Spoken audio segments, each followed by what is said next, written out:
Hello दोस्तों। आज हम मैथ में साधारण ब्याज से संबंधित कुछ बेहतरीन प्रश्नों पर डिस्कस करेंगे, जो कि बहुत ही अच्छे प्रश्न हैं और इसमें कुछ प्रश्न साधारण ब्याज और चक्रवृद्धि ब्याज से संबंधित भी लिए गए हैं। तो पहला प्रश्न हमारा दिया गया है कि कोई धनराशि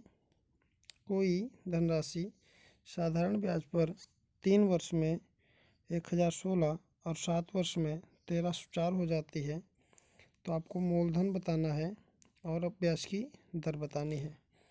तो इस सवाल को हल करने से पहले आपको एक बेसिक बात जाननी होगी कि साधारण ब्याज जो होता है वो 3 वर्ष का हो, 4 वर्ष का हो या 5 वर्ष का हो या 6 वर्ष का हो, साधारण ब्याज हर वर्ष बराबर लगता है। इस बात को याद रखेंगे कि साधारण ब्याज जो होता है वो हर वर्ष बराबर लगता है, ब्याज वो चाहे जितने वर्षों का दिया गया हो। तो यहाँ पर क्या दिया गया है कि 7 वर्षों में जो साधारण ब्याज है वो 1304 हो जाता है और 3 वर्षों में 1016 हो जाता है। 3 वर्षों में कितना हो जाता है? 1016 हो जाता है। तो हम अगर यहाँ से देखें तो 7 वर्षों में 1304 और 3 वर्षों में 1016, तो इसको घटाने पर हम क्या पाएंगे कि जो 4 वर्षों का साधारण ब्याज होगा इसको इसमें से घटाएंगे तो 14 से 6 जाएगा तो 8 बचेगा, यहाँ 9 से 1 जाएगा तो 8 बचेगा और यहाँ पर 2 बचेगा। यानी 4 वर्षों का जो साधारण ब्याज है, 4 वर्षों का जो साधारण ब्याज निकल के आया है वो आया है 288 रुपये। 4 वर्ष का जब 288 है तो 1 वर्ष का साधारण ब्याज कितना हो जाएगा? तो 1 वर्ष का साधारण ब्याज हो जाएगा 288/4, क्योंकि हर साल बराबर लगता है। तो 288 जो साधारण ब्याज है 4 वर्षों का, इसको 4 जगह हम बांटेंगे तो 4 सत्ते 28 और 4 दूनी 8, यानी कि 72 रुपया जो है वो 1 वर्ष का साधारण ब्याज लगता है। 1 वर्ष का साधारण ब्याज कितना लगता है? 72 रुपया लगता है। अब यहाँ पर दिया गया था कि 3 वर्ष में 1016 हो जाता है। साधारण ब्याज जो है वो 3 वर्ष में 1016 हो जाता है। तो 3 वर्ष का हम यहाँ से अगर हम साधारण ब्याज निकालें, क्योंकि ये 1 वर्ष का था और 3 वर्ष का निकालेंगे तो इसकी गुणा कराएंगे तो 3 दूनी 6 और 3 साते 21, 216 रुपये। 3 वर्ष का जो साधारण ब्याज निकला है वो 216 रुपये निकल के आया है। 3 वर्ष का साधारण ब्याज कितना निकला? 216। और 3 वर्ष का जो मिश्रधन दिया गया था वो 1016 दिया गया था। तो अगर हम 1016 में से 216 को घटा दें, जो कि ये 3 वर्षों का ब्याज है, 216 जो है ये 3 वर्षों का ब्याज है, तो 6 से 6 गया कुछ नहीं यानी 0, और 1 से गया 0, और 10 से 8 गया तो 10 से 2 गया तो 8 बचा। तो अगर हम ये मिश्रधन था और ये साधारण ब्याज है और इन दोनों को घटाएंगे तो जो मिलेगा वो हमारा मूलधन होगा। तो मूलधन हमें मिल गया है 800 रुपये। मूलधन कितना मिल गया है? 800 रुपये हमें मूलधन मिल गया है। अब आप ध्यान रखेंगे कि मूलधन 800 रुपये मिल गया है, तो इस प्रश्न में दोनों चीज़ें पूछी जा रही थी, मूलधन भी पूछा जा रहा था और ब्याज भी पूछी जा रही थी। तो मूलधन यहाँ पर दो जगह 800 रुपये दिया है, तो अभी हम इससे नहीं कंफर्म कर पाएंगे कि कौन सा हमारा ऑप्शन सही है।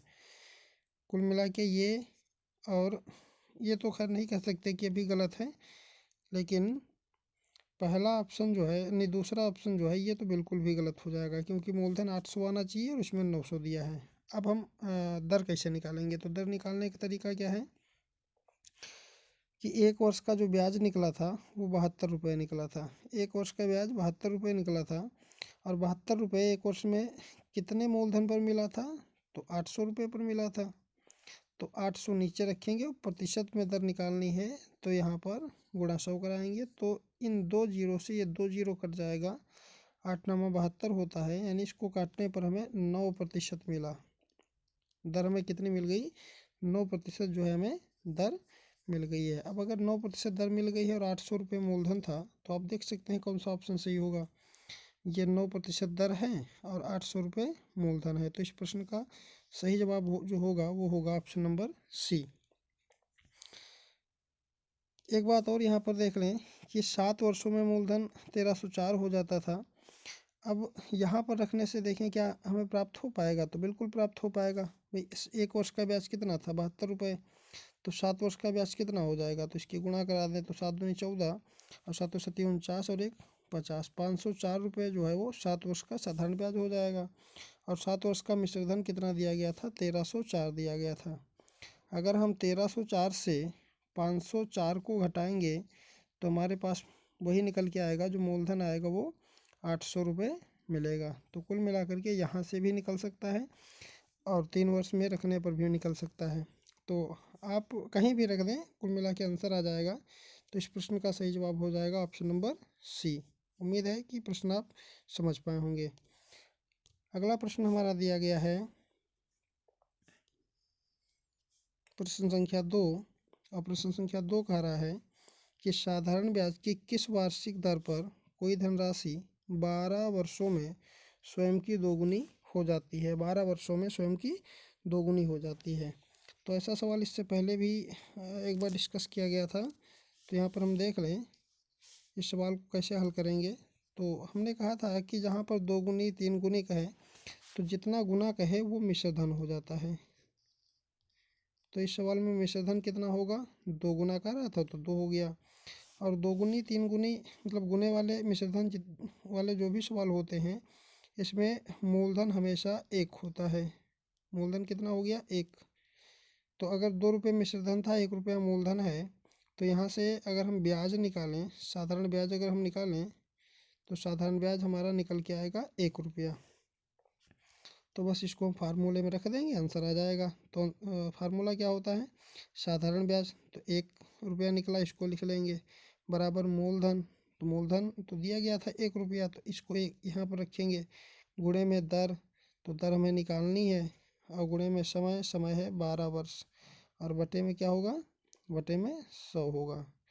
तो इसको जब आप हल करेंगे तो इस 1 से 1 कट जाएगा, और ये आगे हल करने पर आपको कुछ ऐसा मिलेगा। आगे जब इसको आप हल करेंगे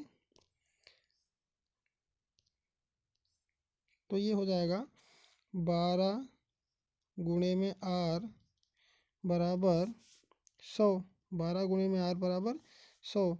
तो यहाँ से जब आप आर का मान निकालेंगे, क्योंकि आर ही रेट होगा, तो ये 100 और 12 यहाँ गुणा हो रहा था तो इधर आकर के भाग हो जाएगा। तो इसको जैसे ही भाग करेंगे तो भाग करने पर हमें क्या प्राप्त होगा, इसको हम 4 से काट दें तो 4 तियाँ 12 होगा, और 4 दूनी 8, 2 बचा 20 हो गया, 4 पंचे 20। तो जो हमारी दर निकल के आएगी वो आएगी 25/3। 25/3। 25/3 तो इसमें कहीं दिया नहीं है तो हमें इसे भाग कराना पड़ेगा। तो भाग कराएंगे 25/3 को जो है, 25 को जो 3 से जब भाग कराएंगे तो हमें क्या प्राप्त होगा, तो 25 से 3 को भाग करा लें तो होगा 3 8 24, 1 बचेगा, तो 1 आपका ऊपर आ जाएगा, और ये जो 3 है जिससे हम भाग कर रहे थे ये नीचे आ जाएगा। तो कुल मिला के इस प्रश्न का जो सही जवाब होगा वो होगा 8 सही 1/3%। 8 सही 1/3%। तो आप किस ऑप्शन में देख रहे हैं 8 सही 1/3% दिया गया है, तो वो हमारा ऑप्शन है option number C. Option number C में 8 सही 1/3% दिया गया है। ये इस रूप में भी दिया जा सकता था 25/3%। बात वही है, क्योंकि इस किसके आप गुणा कराएंगे, 8 तियाँ 24, 24 और 1 25, 25/3 आएगा उतना ही। तो इस प्रश्न का सही जवाब हो जाएगा ऑप्शन नंबर सी। तो उम्मीद करते हैं ये प्रश्न भी आप समझ पाए होंगे। और अब अगला प्रश्न हमारा दिया गया है कि यक्स तथा वाई दो समान धनराशि हैं। दोनों जगह समान धनराशि की बात की गई है, और दोनों धनराशियों को 7.5% वार्षिक साधारण ब्याज की दर से एक धनराशि को 4 वर्ष के लिए और दूसरी धनराशि को 5 वर्ष के लिए उधार दिया गया है, और उनके ब्याजों का अंतर जो है वो 150 रुपये है। तो मूलधन आपको बताना है। तो बहुत ही आसान है। आपको इससे पहले वाली वीडियो में हमने बताया था कि जहाँ पर समय और दर दोनों दिया हो तो वहाँ जो साधारण ब्याज होता है वो साधारण ब्याज होता है रेट इनटू टाइम। रेट का मतलब दर और गुणे में टाइम का मतलब समय। बस इतना आप करा लें। तो जैसे ही आप रेट इंटू टाइम कराएंगे तो इस 7.5% को जो है सबसे पहले 4 वर्ष से गुणा कराएंगे। तो इसको आप गुणा कराने पर आपको क्या मिलेगा, 4×5 = 20 और 4×7 = 28 और 2 = 30 और 1 के बाद दशमलव था तो यहाँ पर दशमलव लग जाएगा। तो जो है कितना हो जाएगा, 30% हो जाएगा, 30% हो जाएगा। अब इसी दर को आप 5 वर्ष से गुणा करा दें। तो जैसे ही आप 7.5% को 5 से गुणा कराएंगे तो 5×5 = 25, 5×7 = 35 और 2 35 और 2 = 37, 37.5 मिलेगा, 37.5 मिलेगा। तो यहाँ से हम क्या देख रहे हैं कि 4 वर्ष के लिए जो साधारण ब्याज निकलेगा वो 30% निकलेगा और 5 वर्ष के लिए जो साधारण ब्याज निकलेगा वो 37.5% निकलेगा, 37.5% या 37.5% निकलेगा। अब यहाँ पर दिया है इन दोनों ब्याजों का अंतर, तो इन दोनों ब्याजों का अंतर कर लो। तो इनका अंतर कितना होगा, 7.5 अंतर होगा इनका। इनको जब आप घटाएंगे आपस में तो 37.5 से जब 30.5 आप घटाएंगे तो 7.5 जो है प्रतिशत आपका ब्याज का अंतर आएगा। अब ये अंतर जो है ये सवाल में कितना दिया गया है, ये 150 दिया गया है। तो अगर 7.5% बराबर 150 है तो जब आप 1% का मान निकालेंगे तो 150 बटे में 7.5 हो जाएगा और आप पॉइंट को हटाएंगे तो यहाँ पर एक जीरो बढ़ जाएगा और 75 × 75, 75 दूना 150 और यहाँ पर आ जाएगा एक जीरो, ये तो 20, तो 1% का मान हो जाएगा 20। और ऐसे सवालों में मूलधन हमेशा जो होता है वो 100 मानते हैं, तो इसको जो हम 100 से गुणा कराएंगे क्योंकि 100% का मान हमें निकालना है। तो जैसे ही इसको हम 100 से गुणा कराएंगे तो इस प्रश्न का जो सही जवाब बनेगा वो बनेगा 2000। तो मूलधन क्या हो गया, 2000, जो कि ऑप्शन नंबर सी में आपको क्लियरली दिख रहा है और दिया गया है। तो उम्मीद करते हैं ये प्रश्न भी आप सीख पाए होंगे। एक बार फिर से इस प्रश्न को हम देख लें। फिर एक तरीका ये है कि दोनों जगह मूलधन P मानो, तो मूलधन हो गया 7.5% हो गया, टाइम पहले 4 वर्ष दिया था और बटे में 100 होगा। फिर आप इसको घटाएंगे, फिर आप उसी धनराशि में से मतलब उसी धनराशि पर निकालेंगे तो P गुणे में रेट वही रहेगा 7.5 और उसके बाद समय 5 वर्ष का है और बटे में 100 करेंगे। फिर इसको आप जब सॉल्व करेंगे तब भी आपको कुछ ऐसा ही प्राप्त होगा, तब आपको P का मान यहाँ से मिल जाएगा और P ही जो है वो मूलधन होगा। अगर हम इस प्रकार से देखें तो चलो एक बार देख लेते हैं कितना होगा इसका आंसर। तो इसको हम डिवाइड कर सकते हैं, इस दशमलव को हटाएंगे तो यहाँ पर एक जीरो आ जाएगा और इस दशमलव को हटाएंगे तो यहाँ पर एक जीरो आ जाएगा। तो 25 × 3 = 75 और 25 चक्कू 100, नीचे 40 आ जाएगा और यहाँ 25 × 3 = 75 और 25 चक्कू 100, यहाँ भी 40 आ जाएगा।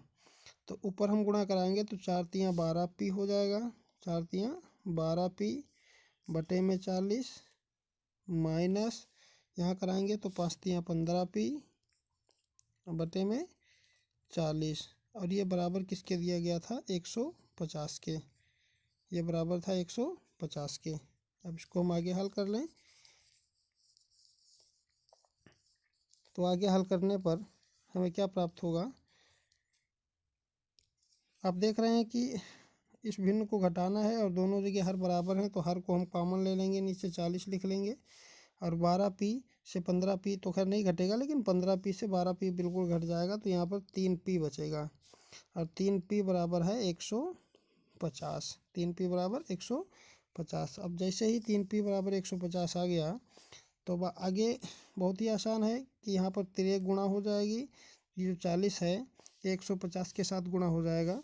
ये सवाल हो जाएगा आपका ऐसे कि 3P बराबर 150 गुणे में 40 और जब आप P का मान निकालेंगे तो जो यहाँ पर 3 दिया गया है ये वाला, ये 3 इसके नीचे आ जाएगा तो 3 × 5 = 15 और 3 0 0। अब यहाँ पर इसको काटने पर 50 मिला और 40 गुणे में था तो 50 × 40 करेंगे तो आपको फिर भी जो है 2000 ही मिलेगा।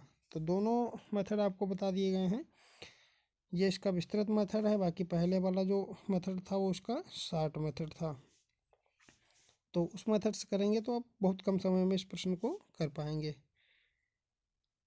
तो अब हमारा जो अगला प्रश्न है, प्रश्न संख्या 4, ये कह रहा है कि 1,000 रुपये पर 5% वार्षिक दर से 2 वर्ष के चक्रवृद्धि ब्याज तथा साधारण ब्याज का अंतर क्या होगा। अंतर आपसे पूछ रहा है कि अंतर क्या होगा। तो साधारण ब्याज और चक्रवृद्धि ब्याज का अंतर निकालना है। तो एक तो तरीका ये है कि आप साधारण ब्याज निकालें पहले, फिर चक्रवृद्धि ब्याज निकालने के लिए अमाउंट वाला जो फार्मूला होता है, अमाउंट बराबर प्रिंसिपल 1 + r/100 की पावर t, और यहाँ से आप मिश्रधन निकालेंगे। फिर मिश्रधन में से जो है मूलधन को घटाएंगे, फिर आपको ब्याज मिलेगा। फिर आपको जो है चक्रवृद्धि ब्याज से साधारण ब्याज घटाएंगे, तब आपको अंतर मिल पाएगा। लेकिन हमें इस मेथड से नहीं करना है, ये बहुत लॉन्ग मेथड हो जाएगा, बहुत समय ले जाएगा। तो इस प्रश्न को करने का जो सही तरीका है और जो शॉर्ट तरीका है वो ये है कि जो भी दर दी गई है इस दर को आप भिन्न बना लें। सबसे पहले तो 5% है, प्रतिशत हटाएंगे तो नीचे 100 आ जाएगा, और इसको काटेंगे तो 5 दूना 10, 1/20 आ जाएगा। दर जो है वो 1/20 आ जाएगी। अब 1/20 आ गई है, तो जितना इसका हर है, हर इसका 20 है, तो 20 को लिखो और जितना भी समय दिया गया है उस समय को इसकी पावर कर दो। तो 20 की पावर 2 क्या होता है, 400 होता है। 20 की पावर 2 400 होगा। एक बार फिर से देख लें कि दर को आपको भिन्न बनाना है। भिन्न बनाने पर जो भी हर निकलेगा उस हर को आप लिखेंगे, और जितना भी समय दिया गया होगा उसको उस हर की पावर कर देंगे, और फिर जो है पावर करने पर जो भी मिलेगा ये आप मूलधन मान लेंगे। तो ये जो 400 है ये आपने क्या माना है, ये मूलधन माना है। अब आप क्या करेंगे, 2 वर्ष का जो है साधारण ब्याज और चक्रवृद्धि ब्याज का अंतर निकालना है। तो इसको यहाँ पर लिख लें कि 400 जो कि आपने क्या माना है, प्रिंसिपल माना है। 400 जो है आपको प्रिंसिपल जो है आपके द्वारा माना गया है, या आपने 400 रुपये जो है मूलधन माना है। अब आप क्या करेंगे, यहाँ पर 2 लाइन ड्रॉ कर लें, और रेट हमारा क्या था, 5% था, तो 5% लिख लो। चाहे परसेंट को हटा करके नीचे 100 लिख करके इसको काटो तो 1/20 लिख लो, बात एक ही है। चाहे 5% चाहे 1/20। तो 400 का 1/20 निकाल लो यहाँ पर। तो 400 का 1/20 निकालोगे आप तो आपको 20 ही मिलेगा। ये पहले वर्ष का ब्याज हो गया। और यहाँ पर फिर जो है 400 का 1/20 निकालोगे तो फिर जो है आपको 20 ही मिलेगा। ये आपका दूसरे वर्ष का ब्याज हो गया। अब ये पहले वर्ष का ब्याज और ये दूसरे वर्ष का ब्याज। अब साधारण ब्याज और चक्रवृद्धि ब्याज में अंतर होता क्या है कि साधारण ब्याज जो है वो हर साल बराबर लगता है, चक्रवृद्धि ब्याज जो होता है तो साधारण ब्याज पर भी ब्याज लग जाता है। तो ये जो 20 निकला है, इस 20 पर भी जो है आपको 1/20 निकालना है। तो 20 का 1/20 जब आप निकालेंगे तो आपको एक एकम एक मिलेगा, एक एकम एक मिलेगा। तो आप निकालेंगे तो यहाँ पर एक आपको मिल जाएगा। जैसे ही आप दूसरे वर्ष में 20 पर यानी साधारण ब्याज, पहले वर्ष के साधारण ब्याज पर दूसरे वर्ष में आपने जो है ब्याज निकाला, तो वो जो है चक्रवृद्धि ब्याज और साधारण ब्याज का अंतर कहलाया। तो अंतर कितना हो गया, अंतर यहाँ पर आपका हो गया 1। आप ध्यान रखेंगे कि अगर हम इस पूरे डाटा को जोड़ेंगे तो चक्रवृद्धि ब्याज हो जाएगा। अगर हम सिर्फ इतने डाटा को जोड़ेंगे, 20 और 20 को जोड़ेंगे तो ये साधारण ब्याज हो जाएगा। और अगर हम सिर्फ एक की बात करें तो ये साधारण ब्याज और चक्रवृद्धि ब्याज का अंतर हो जाएगा। तो यहाँ से हम देख पा रहे हैं, कि जो 1 रुपया जो साधारण ब्याज और चक्रवृद्धि ब्याज का अंतर आया था, तो इसको आप मान लेंगे कि ये 1 रुपया आया था। लेकिन यहाँ पर मूलधन दिया गया है 1,000 रुपया, 1,000 मूलधन दिया गया है। जबकि आपने मूलधन कितना माना था, तो आपने 400 माना था। तो 400 बराबर 1,000 है, तो 1 बराबर क्या होगा, 1,000 बटे में 400। 1 बराबर 1,000 बटे में 400। और आपको एक ही का मान निकालना है तो 1 से इसको गुणा करा देंगे, तो इसको आप काटेंगे तो 2 जीरो से 2 जीरो कट जाएंगे। और 4 से जब आप इस 10 को काटेंगे तो 2.5 मिलेगा, 2.5। तो 2.5 ही जो है वो साधारण ब्याज और चक्रवृद्धि ब्याज का अंतर होगा। तो उम्मीद करते हैं कि ये प्रश्न भी आप सीख पाए होंगे, और अगर आपको कुछ कुछ समझ में आया तो एक बार पुनः प्रयास करेंगे और बिल्कुल भी आप इस प्रश्न को कर पाएंगे। अगला प्रश्न जो कि आज का लास्ट प्रश्न है, कह रहा है वह धन क्या होगा जिसका दूसरे वर्ष का चक्रवृद्धि ब्याज दूसरे वर्ष का 10% वार्षिक दर से 132 रुपये है। तो बस उसी मेथड से करेंगे कि दर कितनी दी गई है, दर दी गई है 10%। तो 10% को सबसे पहले आप भिन्न बनाएंगे, तो 0 से 0 कटने के बाद भिन्न मिलेगी आपको 1/10, और 1/10 में हर जो है वो 10 है। और दूसरे वर्ष का कह रहा है तो ये तो जाहिर सी बात है कि 2 वर्ष का ही जो है ब्याज निकाला गया होगा, तभी दूसरे वर्ष का मिला है। तो 10 की पावर 2 करोगे तो 100 हो जाएगा। तो हमने मान लिया कि जो मूलधन है वो 100 रुपये है। हमने मान लिया जो मूलधन है वो 100 रुपये है। तो फिर वही करेंगे कि इस 100 का 1/10 निकाल लो, चाहे 10% निकाल लो। तो 100 का 1/10 निकालें तो 10 मिल गया, और यहाँ पर भी 100 का 1/10 निकालेंगे तो फिर 100 का 1/10 निकालने पर हमें 10 मिल जाएगा। 100 का 1/10 निकालने पर 10 मिला।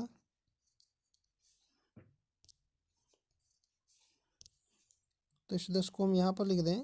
अब फिर साधारण ब्याज और चक्रवृद्धि ब्याज में बस इतना ही अंतर होता है कि ब्याज पर भी ब्याज लगाओ, तो इस वाले 10 पर भी आपको ब्याज लगाना है। तो इस 10 का 1/10 जब आप निकालेंगे तो 10 से 10 कटने के बाद 1 मिलेगा, 10 से 10 कटने के बाद 1 मिलेगा। अब आप क्या यहाँ से देख रहे हैं, एक बार इसको रफ कर दें, फिर जो है आपको बेहतर तरीके से समझना होगा। अब जो है ये जो इतना निकलता है ये पूरा चक्रवृद्धि ब्याज होता है, और हमने कहा था कि अगर आप इतना जोड़ेंगे तो साधारण ब्याज हो जाएगा। अगर आप इस वाली जो एक लिखा है इसको आप देखेंगे तो ये आपका साधारण ब्याज और चक्रवृद्धि ब्याज का अंतर होगा। और ये पहले वर्ष का इतना जो है ये पहले वर्ष का ब्याज हो जाएगा, और ये जो है ये दूसरे वर्ष का ब्याज होगा। तो 10 और 1 कुल मिलाकर के कितना ब्याज हो गया, ब्याज हो गया 11। दूसरे वर्ष का ब्याज कितना हो गया 11। और जो आपसे कह रहा है कि 11 नहीं, सवाल में कह रहा है 11 नहीं 132 है, तो 11 बराबर 132। तो 1 बराबर क्या 132 बटे में 11 करेंगे आप, काटेंगे तो 11 एकम 11, 2 बचा तो 22 हो गया, 11 दूना 22, यानी 1 का मान आ गया 12। और आपसे मूलधन पूछ रहा है, वह धन क्या होगा यानी मूलधन पूछ रहा है। मूलधन आपने किसको माना था 100 को, तो बस इसको 100 से गुणा करा दो। जैसे ही 100 से आप गुणा कराएंगे इसको तो ये आपको मिलेगा 1200 रुपये। तो इस प्रश्न का सही जवाब क्या हो गया, ऑप्शन नंबर बी 1200। तो उम्मीद करते हैं ये प्रश्न भी आप सीख पाए होंगे, और अगर थोड़ा बहुत समझ में आया है तो एक बार आप दोबारा प्रयास करेंगे तो पूरा सवाल जो है आप सीख पाएंगे और समझ पाएंगे। और इसी के साथ आज की इस वीडियो को हम यहीं पर जो है समाप्त करते हैं। तब तक के लिए जय हिंद जय भारत।